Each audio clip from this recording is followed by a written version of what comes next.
Thank you all for being here today. My name is Skip Rutherford. I'm Dean of the Clinton School, and we're pleased to have you this morning. Wishing everyone a happy holiday season, and for the students, happy final exam week, which will soon be over. I want to make a couple of introductions. One, we're very honored to have my good friend and a person who I think does a spectacular job in this city and in this state, and who has raised the level of consciousness on a wide variety of issues, and that is the Chancellor at the University of Arkansas at Little Rock, Dr. Joel Anderson.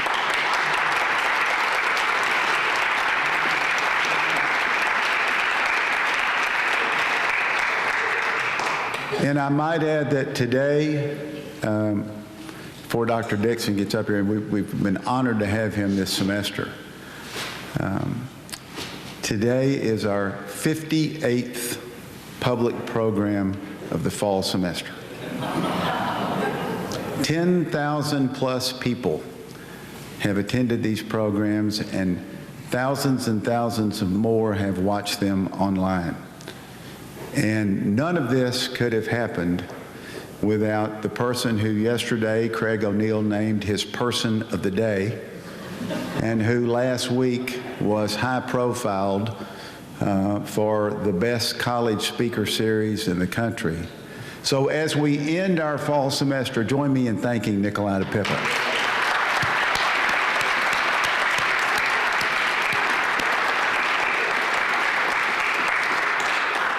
And then before I introduce Robert, let me just say a word about the Center on Community Philanthropy and the work that they do.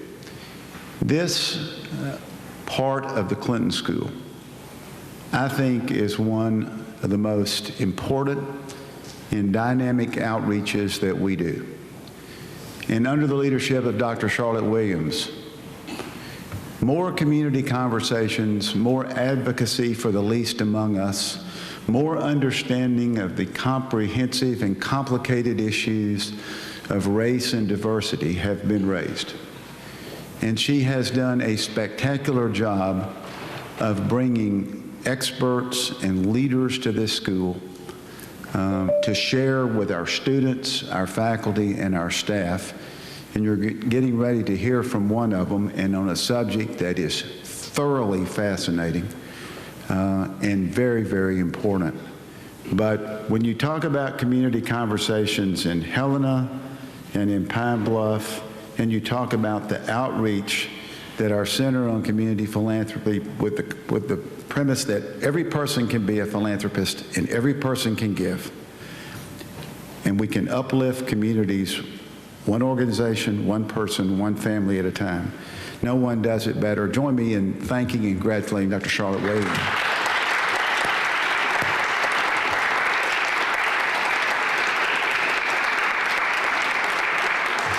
And one of the best things she did was earlier this year hire a young man to come in to be the community relations manager for our center.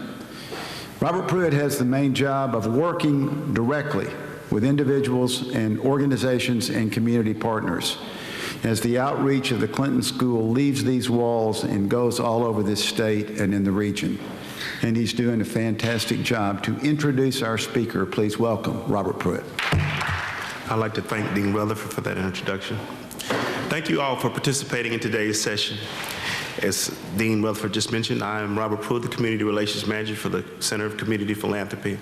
As you know, the Center of Community Philanthropy is dedicated to promoting community-based philanthropy to improve the lives of those living in Arkansas, Mississippi, and to create a more equitable society. The Center partakes in three major bodies of work to make this possible: the practice of leadership, convening, and while we're here today, research.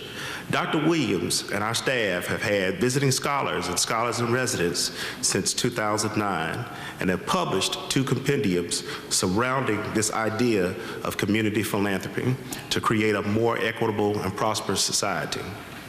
Today, I'd like to introduce to you to our current visiting scholar, Dr. Travis Dixon.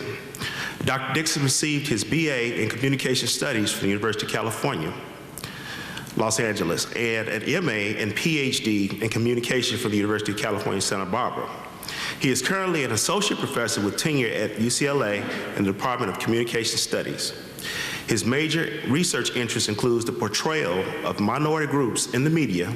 He recently published an article titled "Teaching You to Love Fear: Television News and Racial Stereotypes in a Punishing Democracy." Quoting from his UCLA bio, which says it best, he is a media scholar dedicated to the systematic investigation of psychological effects of mass-mediated stereotypes. At the Clinton School, he is focusing his research on the effects of mediated racial stereotypes in the American South. Dr. Dixon's last day is today, and I feel privileged to have had an opportunity to work with him for the past 3 months. And we are certainly pleased to have his insight and knowledge to help us improve the communities in which we work. Please welcome Dr. Travis Dixon. Thank you so much, Robert. One of the things that I've learned since I've been here is that the Clinton School gives the very best introductions in the world. Really honored to be here. I'm really, truly grateful for the time that I've had to spend here at the school. I feel like I've grown, that I have built some strong relationships that I really hope to continue. And I really am just grateful for the time. This is a very special place. I really want to commend and uplift and recognize the Clinton students who are extraordinary, they're capable, they're fabulous. I want to give special acknowledgement, especially to Dr. Charlotte Williams and our Dean, Skip Rutherford. Really appreciate their support. It's been very strong this quarter and semester, and I really thank them. I also want to thank a couple of other people, sorry, because this is my last time saying this, so I have to thank a few more people. It's not the Academy Awards, but I do have to thank a few people. John Miller and Dr. Monica Alston Miller for their support, encouragement, and recommendations. And most importantly, I cannot forget my wife, Dr. Trina J. Wright Dixon, in her absence, who most importantly, while I was here at the Clinton School, took care of my twin toddler sons for 3 months in my absence. So I would not be here standing talking to you, I guarantee you, if she had not said yes, that you can go. So I want to really thank her. Today is a kind of a bittersweet day for me. I don't normally do this kind of thing, but I really do want to kind of commend my talk and comments today to my grandmother, Miss Ada Bright, who passed away last night, midnight, of Alzheimer's. And she was, it's appropriate that I do this as well, not just because she's my grandmother and because she passed, but because she is a woman of the South, having pretty much grown up in Alabama and spent the majority of her last days in the Panhandle in Florida, which is basically like spending them in Alabama. For those of you who understand the Panhandle and the politics and the way the relationships work there, she was tremendous person, and at times a domestic for white families, just like the Help. And one of the things that she did was she really sacrificed herself so that we could all have a better life. So I want to commend this time to her. Now, what I really want to focus on today is I kind of want to report on what I've been doing here. And a lot of you are community members and from the UALR. Oh, you know what? I totally forgot because I didn't know he was going to be here. But thank you so much, Chancellor Anderson, as well. I had an opportunity to actually visit with his Committee on Race. It's a tremendous group. He is a tremendous leader. I can honestly tell you that it's really cool to have met the Chancellor at UALR.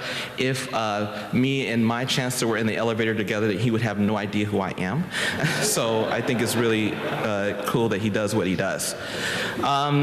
What I want to do today is kind of report back, if you will, on some of the things that I tried to do while I was here. And I've had about 4 of these kind of public presentations since I've been here. The first time I went to the methods course and I talked to the Clinton students about how you do methods, and I gave them some examples based upon my work, and they looked at me and said, but wait, how does this apply to Arkansas? And I'm like, I'm not going to tell you that. And then I had a student interaction and I said, okay, here are some things that are really important about race relations and media, and these are things you need to think about and consider. And then they asked me, but how does this apply to Arkansas? And I said, I'm not going to tell you that. I'm going to give you incentive to come here. So it will incentivize a few of them to show up today. It's their finals week, so the ones that are here, I'm really grateful. But what I want to do is kind of begin to answer that question today and answer kind of why I've been here. And so if you think about what I do, what I'm really interested in is thinking about research on race, media, and stereotyping. And the way I do this is by documenting the nature of media representations of race. I look a lot at African Americans, but not exclusively, and you'll see that today. And I'm not interested in being an opinion columnist, or I'm not disparaging anybody, okay, so when I say, because I know there are people who are opinion, but I'm not interested in that. I'm not interested in, if you will, just kind of loosely looking at representations and making up things as I go along, even if they're very interesting insights. What I'm really interested in doing is kind of systematically looking at the media, looking at those representations and trying to understand and make sense of them and what they tell us about race in society. And after I do that through what we call systematic content analysis. And then after that, I look at the effects. And I have two tools for doing that. One are very, very rigorous, I think, experiments and surveys that try to investigate this. And so I've done this now for the better part of the last 15 years or so. I came here because I wanted to know whether or not the media has changed. And I want to look specifically, I wanted to look specifically at during my time here at network and cable representations, because the media landscape continues to float and move and change in some very interesting ways. We talk about new technology, we talk about the fragmentation and the segmentation of the audience, and all of that's being brought on by technology changes, including cable, new media, that kind of thing. And so I want to understand how those changes impact. And then I'm trying to really look at Southern respondents. In the work on race and media, almost all of that work is based in Los Angeles. Some of it's done by me and others, and Chicago and Philadelphia. So when people have done this kind of work in the past, they've almost never asked anybody in the South what they thought. And so I wanted to kind of be one of the first people to do that. So I'm going to try to talk about in detail 3 studies. I'm going to overview 2 others, but I'm going to talk in detail about 3 studies. One of them is one of these content analyses, and then I'm going to report back on 2 different surveys that I did while I was here. And I want to end, one of the wonderful things that I've learned about being here is to not be such a negative person. It's really, really cool, because I'm a total downer, right? Because I study this stuff that can make you depressed. And one of the things that the Clinton School has taught me is to kind of turn this on its head and say, okay, how do we become solution-oriented? How do we empower people? How do we empower groups? That's one of the big themes that I've learned since I've been here. And so I want to talk about that and end with some observations from our community conversations that we did in both Helena and Pine Bluff this semester. Okay, so why do we care about this stuff? Well, we know that there are specific kinds of policies that occur in our society, and that we believe that they're driven partly by the media. And one of the things that you've heard about over the last several years has probably been the driving while black kinds of issues, where police officers pull over and harass sometimes African-American suspects or assumed suspects, shoot them, beat them. The most recent cases, there are 2 recent cases that have been in the news. One doesn't actually, I don't think, involve an African-American person, a student who was shot, but another one does involve an African-American family that was shot at by an officer in a van. Some of you maybe have seen this or heard about this.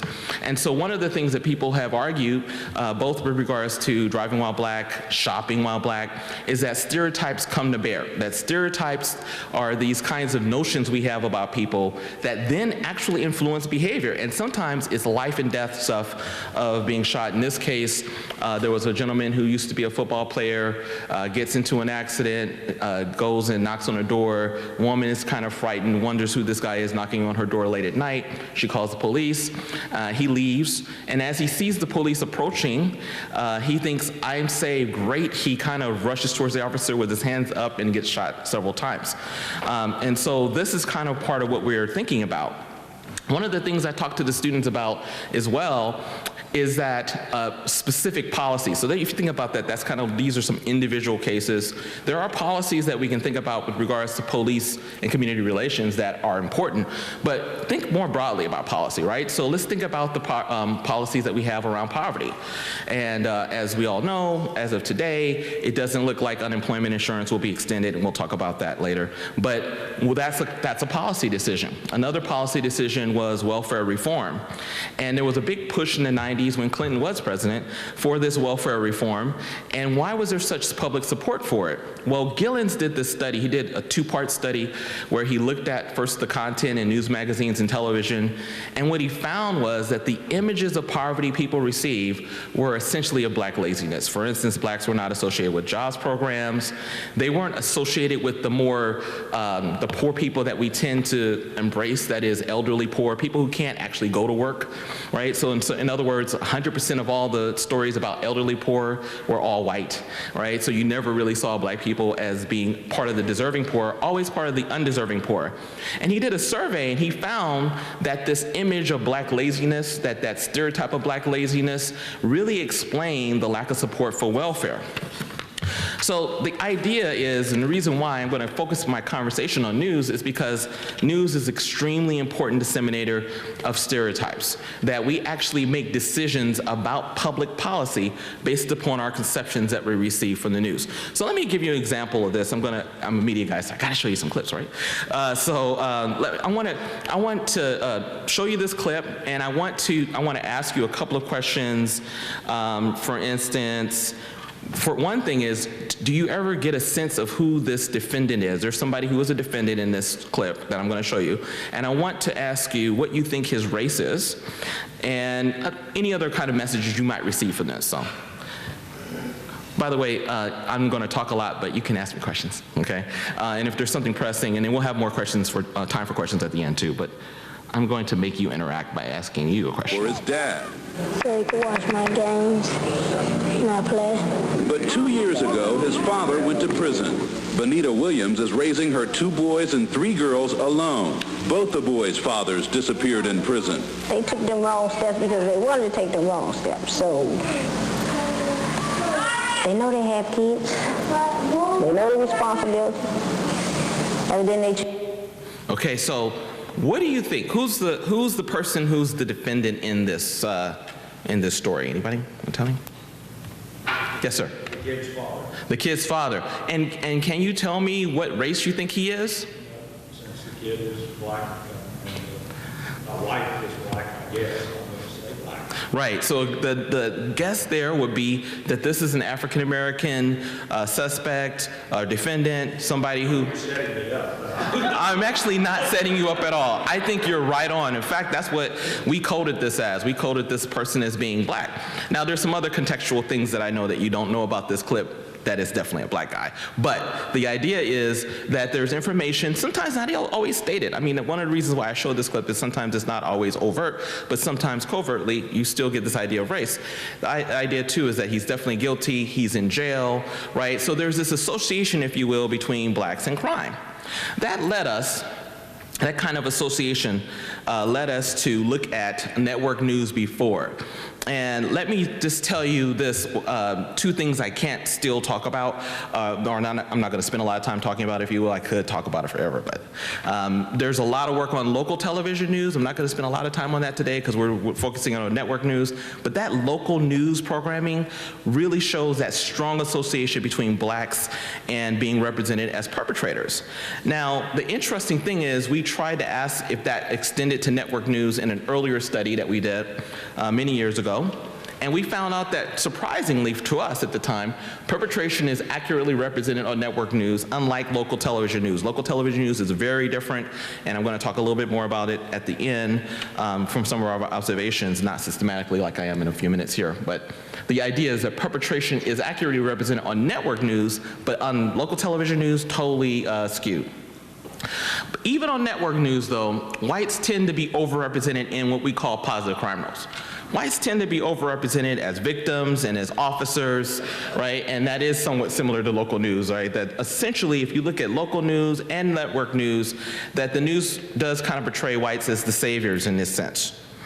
But the question for us when I was here was, well, has the news changed any in the last 10 years? And I talked about those technology changes a few minutes ago. Have cable networks influenced reporting? There are other major news events like 9/11 that's happened since then. Obama's election has happened since then. And so we wanted to kind of update this. So in our current study, we looked at the broadcast networks again, like CBS, ABC, and NBC. And then we looked at the cable news outlets, and we put them in here too. And my guess is that you suspect, I bet you suspect, that there will be differences on some of these cable news stations, right? I bet you suspect that. And I bet you have theories about which ones are going to be different too, don't you? All right, so here's what we did. We utilized the UCLA Communication Studies News Archive to capture programs between 2008 and 2012, and we did 2 composite weeks of programming. For the technical among you, it means that this is a random sample. We're really very confident about generalizability here, and there are about 140 network and cable news programs that were in the final sample, so this is bigger than the last study we did. This time, we looked at the race of various people in the story, looking at it from the way that the U.S. Department of Justice looks at it, black, white, and other. We looked at also whether or not people were Latino or not, and we looked at immigration here, so whether or not someone's an undocumented immigrant, whether or not someone's identified as being a terrorist. We also asked about their general immigration status and their religion. So we were here looking at whether or not someone was Muslim or not. And we looked at the crimes and activities tracked by the U.S. government, various think tanks, and independent scholars.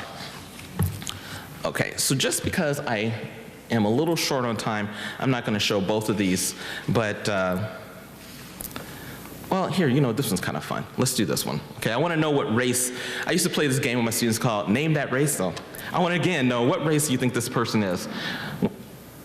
Kerner blames for the suicide of his son was sentenced today to 1 year in jail by a judge in Santa Monica. 40-year-old Harry Persigian was convicted last month of possession of cocaine and selling the drug to Hugh O'Connor. Walter Richards was in court for the sentencing and has this report.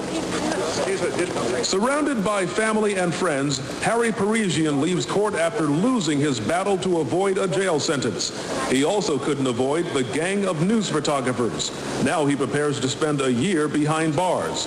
He was convicted last month of 2 felony drug counts for selling cocaine to actor Carol O'Connor's son, Hugh. Hugh killed himself last year. Okay, so what do you think?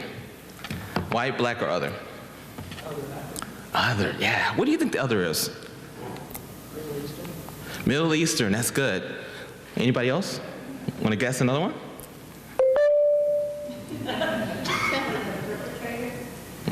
Wait, the race of the perpetrator? Yes. White, very good. All right, so here's the thing.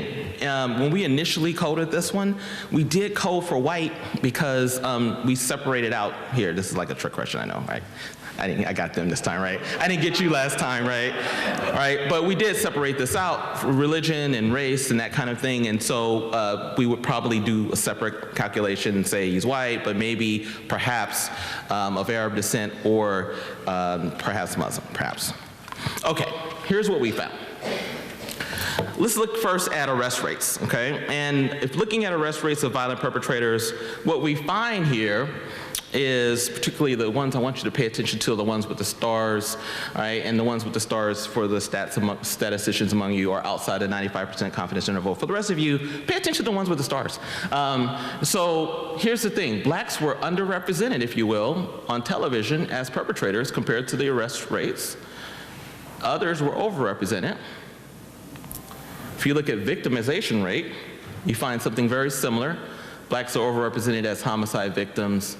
Others are overrepresented as homicide victims. So the first thing is, if you will, in 2 different crime roles, kind of just a general invisibility and not overrepresentation like we found before. It's kind of interesting. So at first, we looked at that, I looked at that, and I said, I wonder what's going on here. And perhaps what's happened is as the news has migrated and changed, so in the 90s, crime was a very big issue, and now other issues are more important. Let's say immigration. Maybe there's something going on with that instead. So we took a look. So here we asked whether or not, what was the race of the immigrants in the US compared to the racial makeup of immigrant perpetrators on network and cable news? And here we found, we just compared Latinos to non-Latinos, that about 47% of the immigrants in the US are Latino, but about 97% of the perpetrators on the news are Latino, who are immigrants. Non-Latinos 53, and then underrepresented there, okay? All right, but here's the thing, right? Let's get more specific, right? So, perhaps one of the things going on is that the immigrants who come who are Latino tend to be involved in crime a little bit more. It's a possibility. So let's talk about a crime where we can kind of look at this more directly, right? So maybe we can talk about whether or not you're an undocumented immigrant, if you will, or not. So, looking at that question, about 75% of the undocumented immigrants in our country are Latino, but 99% of them on TV are Latino. 25% are non-Latino, so they're underrepresented. Okay. What about another issue? What about issue of terrorism? Okay, well, actually about 6% of the terrorist act, people, this might be shocking to some of you because you watch a lot of TV, but 6% of the terrorist acts committed in the US are actually done by Muslims, but 81% of them on television are actually Muslim. And the non-Muslims, 94, and they're underrepresented by 75 percentage points as well. So this is kind of what we concluded. We basically said, there looks like there's some sort of invisibility going on here, right? That the crime issue has really deteriorated as a point of concern for network and cable news. And they've turned to these other kinds of concerns in terms of immigration, in terms of terrorism. And what you find is that immigration is fully racialized as a Latino threat, that terrorism is characterized as a problem with Muslims. And so that's kind of what we kind of concluded from there. Here's the other thing that I know you're probably also asking, well, what about Obama, right? I mean, that's the big thing. So if you think about Obama, if you think about recent debates and discussions over food stamps, under unemployment, definitely, possibly is something else that's going on here. And unfortunately, I couldn't do everything. So I'm still working on that, okay? That's one of those answers of like, I know it's not like satisfying, like, wait, but what is the answer? I don't know yet. It's one of those things we're still working on. Like quite literally, I just ran out of time. I actually compacted about 1.5 years of work into the last 3 months, and my coders compacted about 1.5 years into about like 9 months, and so we just ran out of time and money too, so we're back to it later to answer that question. But it's very possible that you could find racialization with regards to Obama, with regards to these other policies that kind of still appear in the news. The other thing that might surprise you is the breaking news programs really didn't differ by, I know you were thinking it, right? Based upon Fox or what have you. There is a perception that Fox versus MSNBC versus CNN would differ, but we didn't find it here. Now, one of the reasons why we probably didn't find it in this particular study is that we did look at the breaking news programs, right? So the Fox News Live, MSNBC Live, CNN newsroom shows, okay? If you were to, for instance, think about the opinion shows, you would probably find differences, right? So Bill O'Reilly, Rachel Maddow, that kind of thing. Okay, but in terms of their news content, very, very similar across those channels. All right, the next question then is, can these perceptions influence how can this content influence our perceptions, our racial perceptions? And when we've looked at this in the past, and this is with Los Angeles people now, these are with LA folks. And by the way, one of the things I have learned since I've been here is that there is a somewhat general view that people in Los Angeles and California are more enlightened on race issues than people in other places like Arkansas. It's not true. Just to let you know that. All right, so what do we find when we looked at this in LA? We found that if you were exposed to network news, that it kind of decreased or depressed perceptions of African American income, going along with this idea of poverty rates and that kind of thing being depicted, which is a possibility even here. That network news exposure increased stereotype endorsement, and it even increased racial prejudice. So the ways in which we measure prejudice, and this is a long thing, I'm just summarizing really quickly, you found that network news exposure did that. And we found that in LA residents. But the question for us was, well, does this translate beyond LA? I mean, would we see this in, say, a southern city with a history of racial strife? Let's find out. Okay, so we did 2 studies here, okay? These are pilots, okay? Now, the first one, And I know some of you students are dying to know this. This is from the Clinton School students. What I did was I asked them to fill out a survey for me at the beginning of the quarter. So it's a convenient sample, which means that it's very limited because I only have about 38 of these really enlightened Clinton students telling me what they think. But I was able to ask a ton of different questions, and I was really good here for the statisticians in the room with regards to regression and other things. And so what I did was I asked them about a couple of things. Now, the first thing is Clinton students are very much so like other kinds of students, which means that they don't watch television, particularly not like traditional television the way most of you watch over 40 in here. So if you watch like television on an actual box and regular TV, you know, that kind of thing, they don't do that. They don't watch much news either, quite honestly. So, you know, I couldn't really ask them about that. But one of the things they do is they go on to the internet and they do social networking. And so we asked them about that, and some of them do trust the news, right? And we asked them when they go to a news source, how much do they trust that news source? And then we asked two different questions after that. We asked for their support of conservative crime policy and their perception of blacks as being violent, which is one of the stereotypes we've assessed in the past.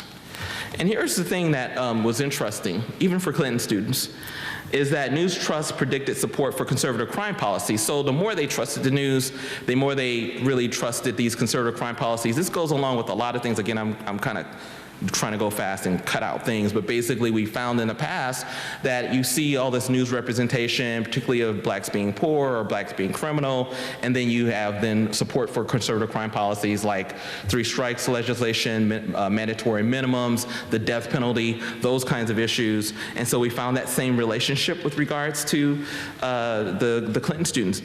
But here's the interesting one, because I got this, actually when I first came here, I got this question about new media and stuff and what the effect is of new media, because that's what they use, right? And here's what I found with that. I found that using social media was positively related to believing that African Americans are violent. Now that one, yeah, I know, surprising, isn't it? Yeah, so now I'm probably scaring all of them from like looking at their news websites and everything. Okay, but here's the thing. One of the things that happens with new media or with social media that we found in other work is that we found the very same kinds of relationships. And one of the things that happens with regards to this is that essentially people who are using social media are in these very contained structures, okay? So they don't hear information that might counter what they already believe. And so we found that in other work, and it actually held up with, I was surprised too. I'm really surprised by that, but it was here. This is very, very limited. It's interesting, but it's very limited because of all the things we know about stats and samples and what have you. So let me tell you about another one. This one, thank you, Chancellor Anderson, is taken from the annual study that's done by UALR in conjunction with the Committee on Race, which is headed up by Chancellor Anderson and his group. And this is a cross-sectional survey which was conducted in Pulaski County this fall. There are about 1,100 respondents who took part in this survey, and it was a very, very diverse mix of blacks and whites. And I'll start by letting you know that the way I took this through what we call the unweighted version, which means that I actually have more blacks in the sample than whites. That's going to become important in a minute here. We had a number of statistical controls, but we only had 4 questions that we could ask on the survey.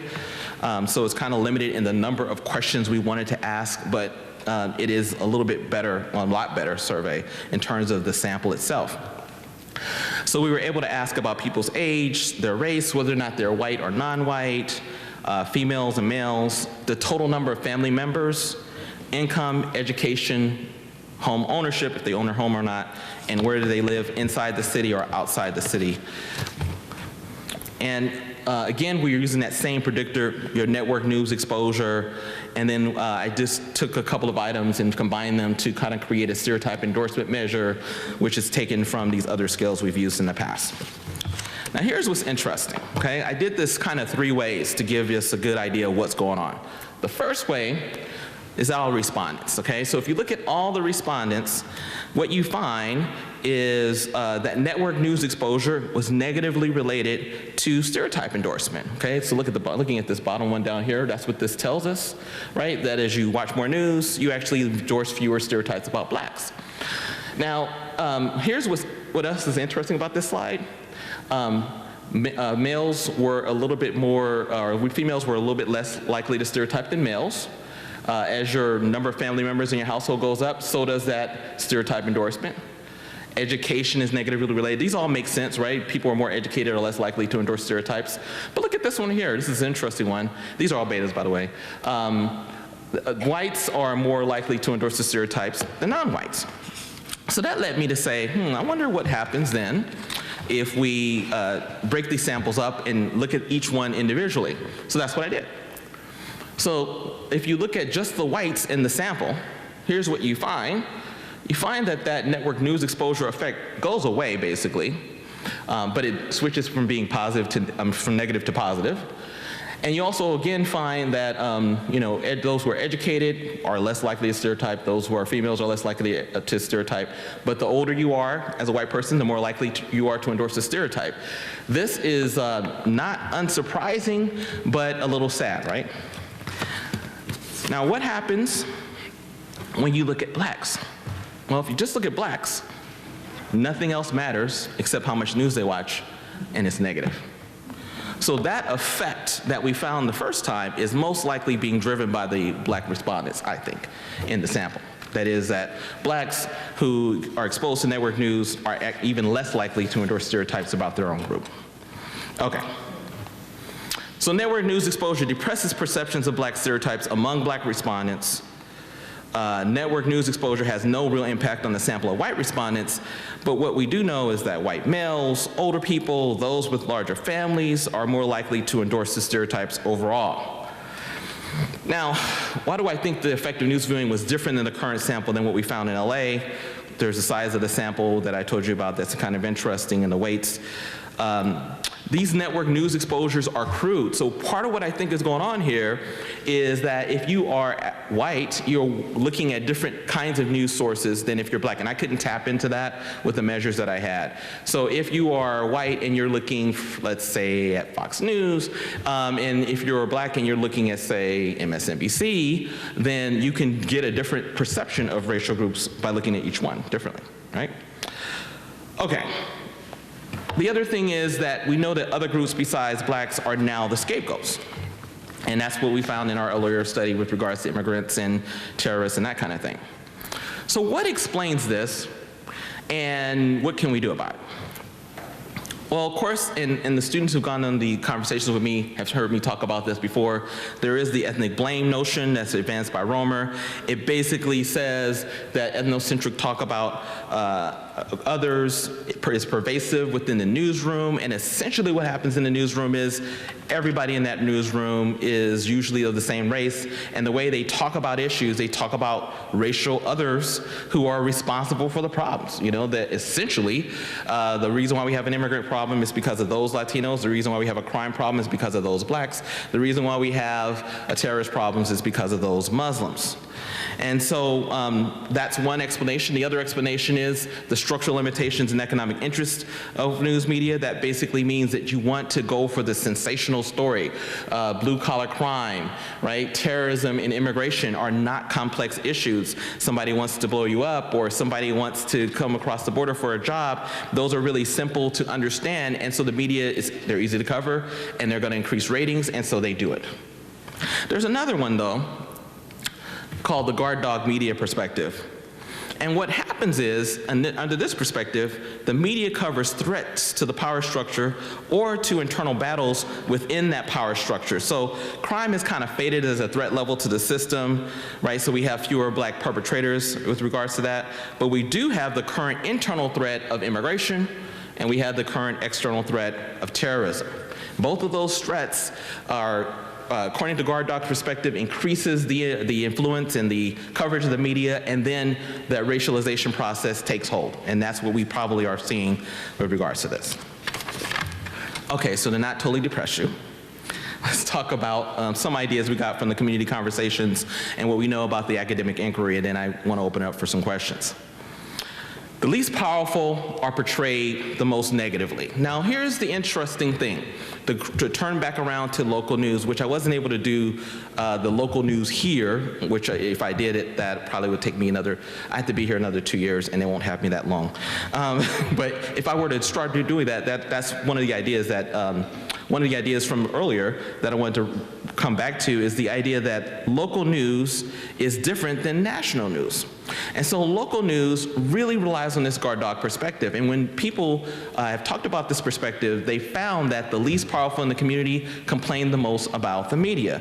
And one of the things we saw in the conversation is that systematically, and over time, the African-American residents in Helena and in Pine Bluff saw the media as disparaging to the community, saw the media as, and then again, this is local, saw the local media as essentially not covering the community well, not covering positive things. One of the interesting comments that I saw was people who said, well, we had a group and we were doing some great positive things in the community and we couldn't get coverage. And other groups were either not doing anything or getting coverage, or when we do get the coverage, it's always negative. The big issue here is to diversify the newsrooms, especially at the top. This came up over and over at the conversations, and if you think about what ethnocentric bias says, that's really important. It's harder to have that ethnocentric conversation when there's a lot of diversity in the room, right? It becomes less racialized. And so what we have to do is, we had something called the Kerner Commission report in the 60s. We can't give up on that. What we instead have to do is continue to think about ways in which we can diversify the newsrooms and essentially bring different perspectives to bear, particularly at the higher levels, news editors and other kinds of producers and publishers.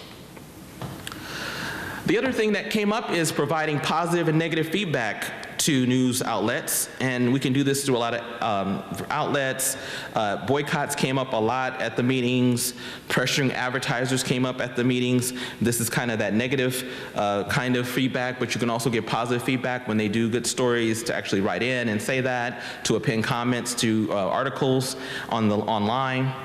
And kind of direct the media's attention towards engaging non-stereotypical stories, doing press releases, making contacts with reporters and journalists. A lot of the community members talked about having personal relationships with the journalists to start trying to change those media images. Another thing that came up a lot was the idea of promoting alternative media. How can we actually promote different kinds of images? And so people talked about starting their own newspapers.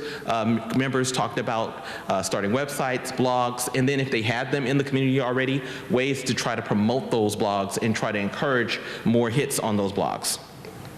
The other general idea of media literacy, teaching people how to interrogate the media effectively.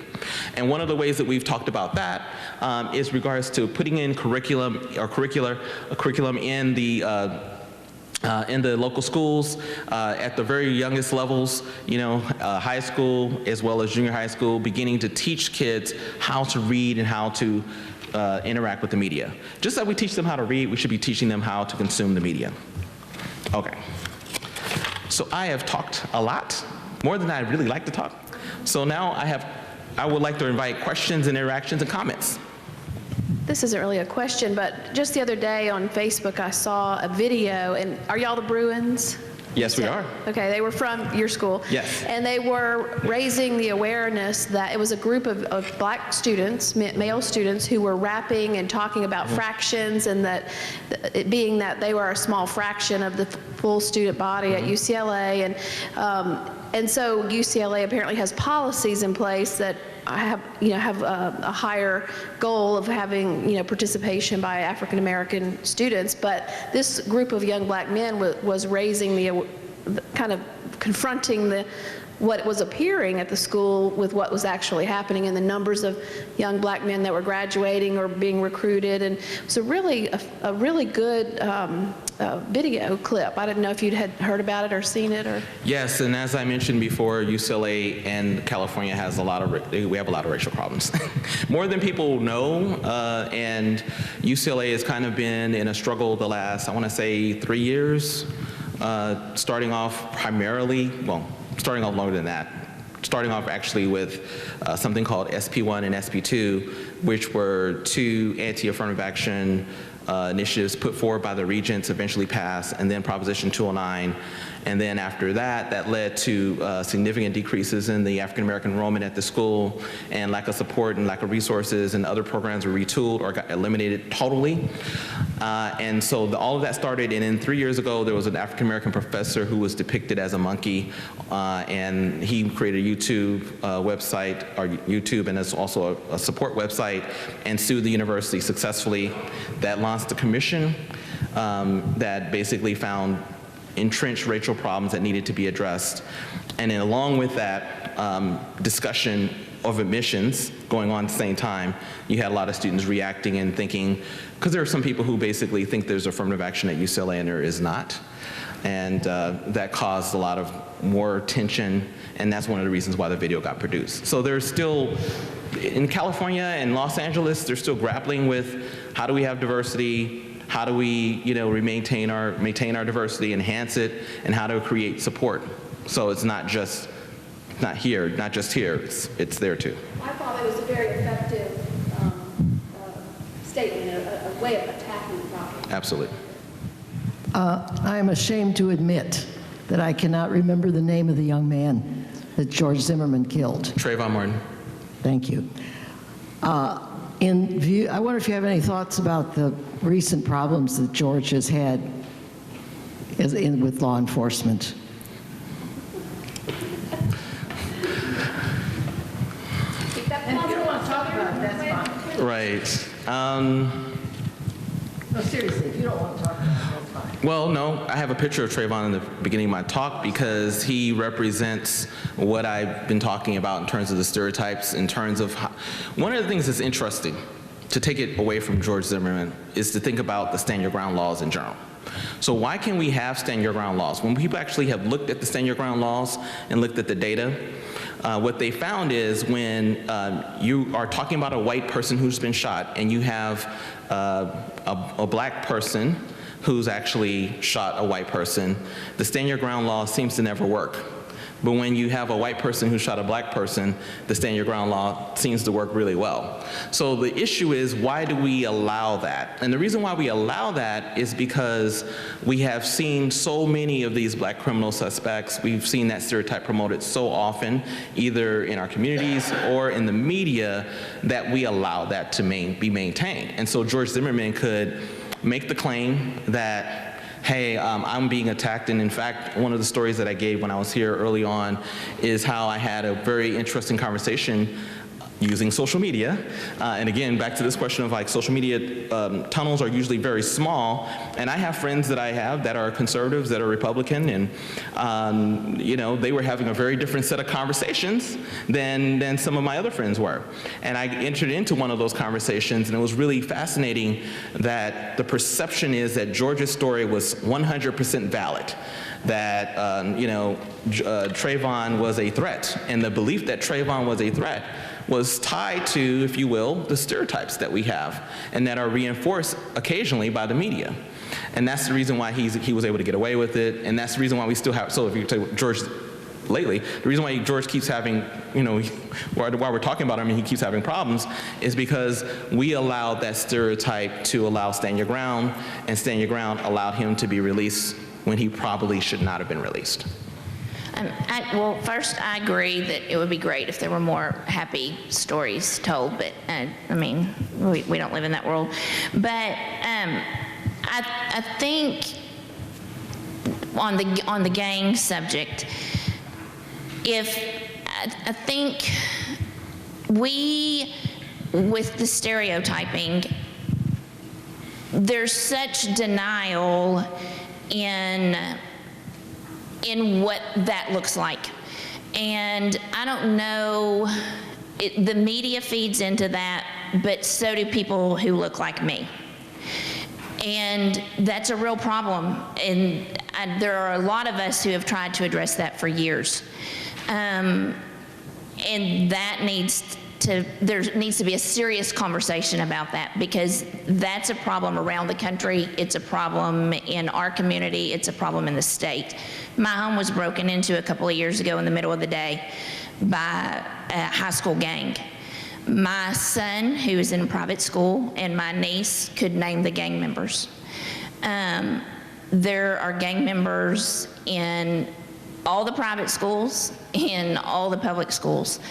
And we need to wake up. We need to wake up.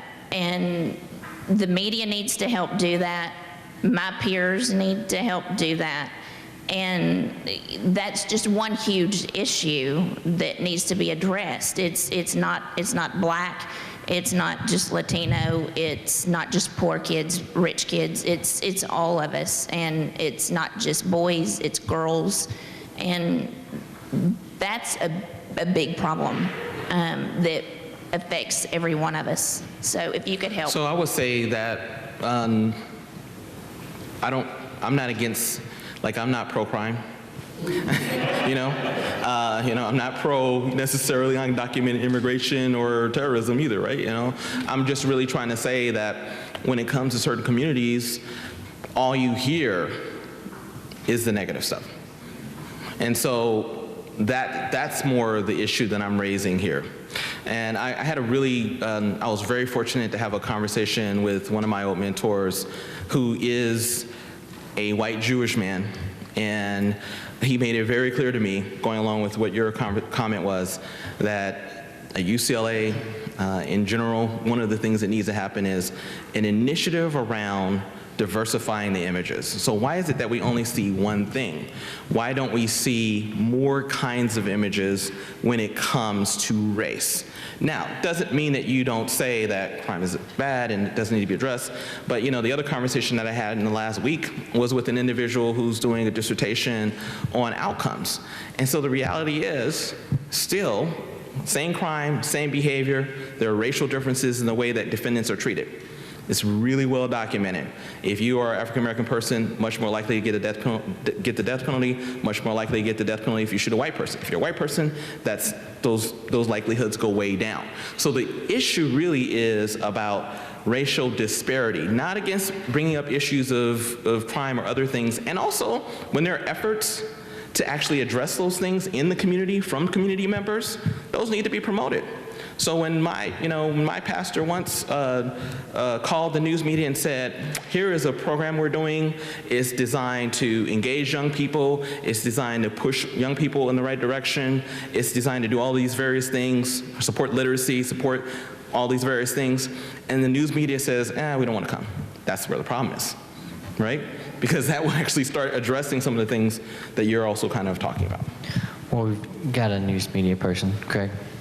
We've talked a lot about the news media. In 35 minutes, we'll have a news meeting, and I can guarantee you one of the first things discussed will be a murder. In all probability, it will be a crime. And even though I do not do research where I keep the numbers, I can tell you, Travis, that the availability of the African American to be interviewed about the crime is far greater than, say, someone who is white living in Chenal who lives in an upper middle class neighborhood. They will not make themselves available. Not only that, but the African American who is interviewed will be so dynamic and so emotional that it makes for riveting television. What I'm suggesting to you is that in the coverage of the stories, the availability of the African American community and the Hispanic community is far greater for these young journalists who, again, have their own cameras, their own editing. They write. Because of technology, they are a one-man band, and they have to get it on, and they have to get it fast, and they have to hit a deadline. So let's go talk to the mama. Let's go talk to the brother who's crying and sobbing. My son, he was alone, and he may have been a gang member. For that moment on TV, we're able to sell you a truck. Exactly. We can keep you there till we can sell you a truck. And you've inspired me today because it almost makes me want to just sit there in news meeting and go, we're going to go cover an African American in Pine Bluff who just got hit by a car and one other quick thing, yesterday a murder led the news, but the DSEG argument, which is policy based on media coverage from 1989, is buried in the middle of the newscast. So it's the policy designed to try to correct the behavior that was covered in the news in 1989 that gets buried by the emotionalism of the African American community. Absolutely, and that's part of that economic interest thing that we were talking about, right? I mean, your ultimate goal as a journalist is to have high ratings and sell whatever you're selling, newspapers or television or whatever, right? So, absolutely. It's one of the barriers we have. Ma'am, do you have one? Okay. Paul, I'll get you in a second. Craig just brought up what my thoughts are, and I'm wondering, you know, the news, local news is dead in the water. I mean, I don't understand why you're even bothering to study it, because it all they want to do is sell you the truck. And they've got to have that sobbing, crying person. I mean, it isn't news. There's nothing there. So I'm just curious, though. Just step out of your role as a scientist and just tell me what you think of our local news. You are not going to get me in trouble today. Your flight's in a couple hours, so you're never going to see us again.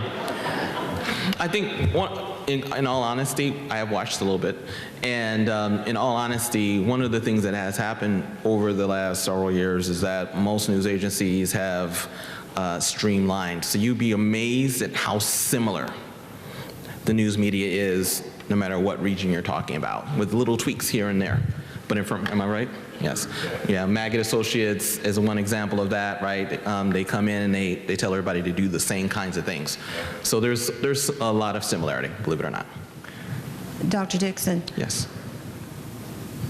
When you were talking, responding about Trayvon Martin, Mm-hmm. there was an article, I think it was in, I can't remember whether it's Time or News, and I don't remember the person who wrote it, but what they said in the article was that, in general, the feeling is that blacks are the problem, not a problem or people with a problem, but are the problem. And because of that perspective, policies and everything flow from that. When you're the problem, you have to be solved, corrected, or whatever. And the media, it seems like your research supports that in a way, that, you know, until you change that perspective about a particular group being the problem, then you're going to have, you know, you're going to have the same thing over and over again. Now, is that right? That's exactly what I'm trying to say. You said it much better than I did. Thank you. And one other thing, I also noticed in our local papers, because our Women's Mission Group, you know, watches the paper too in terms of race and diversity. It could be something simple as referring to people of color. They live in houses and other people live in homes. It's little subtle things like that that can frame a point of reference too. Absolutely, and there is a whole slew of research that deals with something called the intergroup linguistic bias, even in the terms of the kinds of nouns and pronouns that you use to describe someone as they or them or whatever, and that becomes part of the process too. It leads to bias in processing as well. And there's a whole group of, or a whole lot of literature as well on framing, and which is another part of what you're talking about as well. All of that's true. Last question.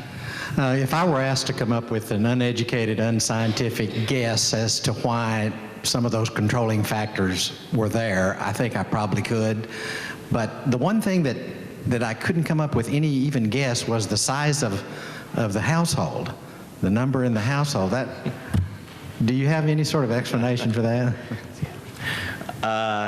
Yeah. I do. I've been thinking about it for a couple of days. I've been thinking about, wow, you asked me the hard question, right? I thought I was going to get away with it. Okay, so yeah, I do have an idea. Here's my idea. Within some circles, particularly white supremacists or very, very conservative circles, is concerned with, for lack of a better term, genetic annihilation. Okay? So the idea in those circles, in some of the conservative circles, in some of the white supremacist circles, in some of the conservative leaning circles, is having lots of kids is one of the ideas within a white family, for instance, is part of the idea of genetic survival. All right, and so it's one of the reasons why, if you think about white supremacist groups, a lot of them, in addition to being racist and anti-Semitic, are also a lot of times very sexist in terms of the role of women. And the role of women is to be with men and have kids.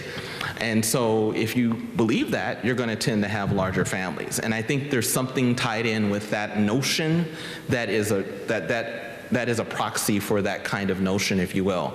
There are some variables that are not in that analysis that we normally would have in there, like ideology, conservatism, and if you put those in there, maybe that effect would go away. But I think that that might be part of the answer of what it's being a proxy for. It's a proxy for some of that conservative slash more white supremacist belief about need to have large white families to counteract societal changes. Dr. Dixon, thank you so much for spending this semester with us here at the Clinton School.